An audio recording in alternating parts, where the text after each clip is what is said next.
Today, we scroll past vintage savory gelatin dishes and laugh in horror.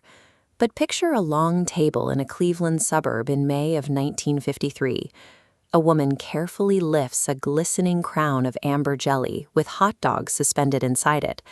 Her guests don't laugh. They lean forward and applaud. This is Jellied Bouillon with Frankfurters, a recipe pulled straight from a 1953 cookbook called 500 Snacks. I am going to recreate this exact dish to see if suburban mid-century America was out of its mind or quietly brilliant for putting sliced hot dogs into trembling beef broth. To understand how this got onto that table, we have to look at it as a record of a specific moment. It shows us how a generation used the new tools at their disposal to decide that elegance and cheapness could meet at the dinner table without contradiction. As we get the beef bouillon and gelatin powder ready, we have to look back.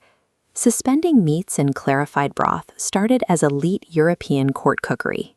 French chefs would boil calves' feet for hours, skimming and clarifying with egg whites to build edible sculptures for figures like Napoleon. That expertise has a distinctly American lineage. In the 1780s, James Hemings, a chef enslaved by Thomas Jefferson, trained in Paris and brought techniques for clear jellies back to Monticello. He cooked for a president while owned by him, making his expertise central to the history of American gelatin.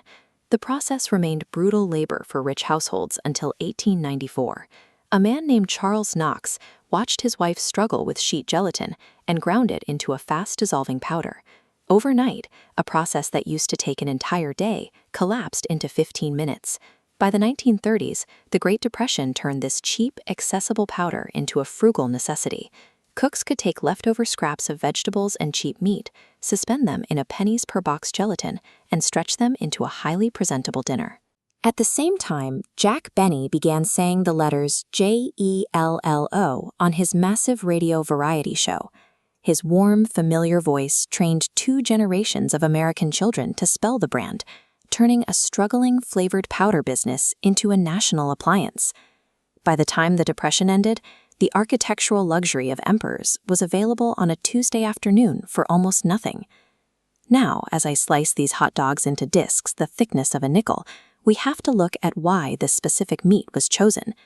The hot dog rode the post-war baseball boom to become the everyman protein. It was cheap and shelf-stable, much like the canned bouillon we're using for the base. Millions of returning soldiers had grown accustomed to eating shelf-stable rations out of tins and boxes during the war. Those soldiers came home and settled into rapidly expanding, mass-produced suburban tracts like Levittown. Inside these new homes sat the electric refrigerator. Before the war, it was a luxury. By 1948, it was standard equipment. Women's magazines began instructing wives to act as household engineers.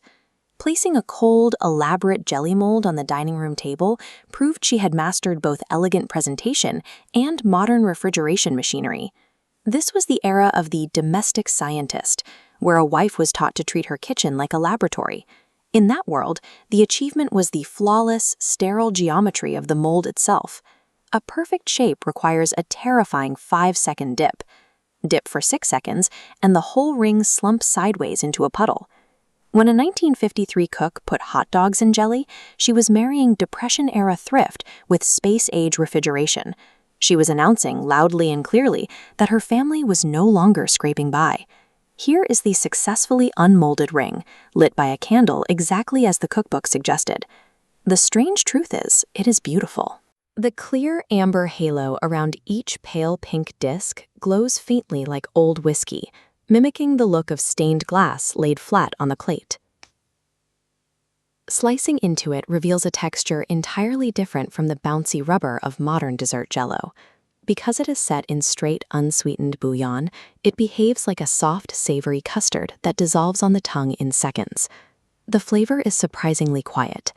The beef stock leaches the salty smokiness out of the Frankfurter, breathing it through the jelly. You get a clean, savory bite, and the firmed-up meat leaves a faint taste of mustard seed and clove. The dish disappeared because American eating culture shifted. We began to prize fresh, individual portions and warm, expressive flavors over cold, rigid control. Food history is the history of survival, marketing, and who was allowed in the kitchen. A trembling crown of beef broth and Frankfurter is a document. The next time you see a vintage mold, pause before you laugh. Somebody set that table with intense pride. If you enjoyed this trip into the American dining room, hit subscribe. Let me know in the comments which era we should cook from next: Roman banquets, medieval pottages, or Edwardian breakfasts. And if you have a strange family recipe card hiding in a drawer, send it my way. I'll see you in the next kitchen.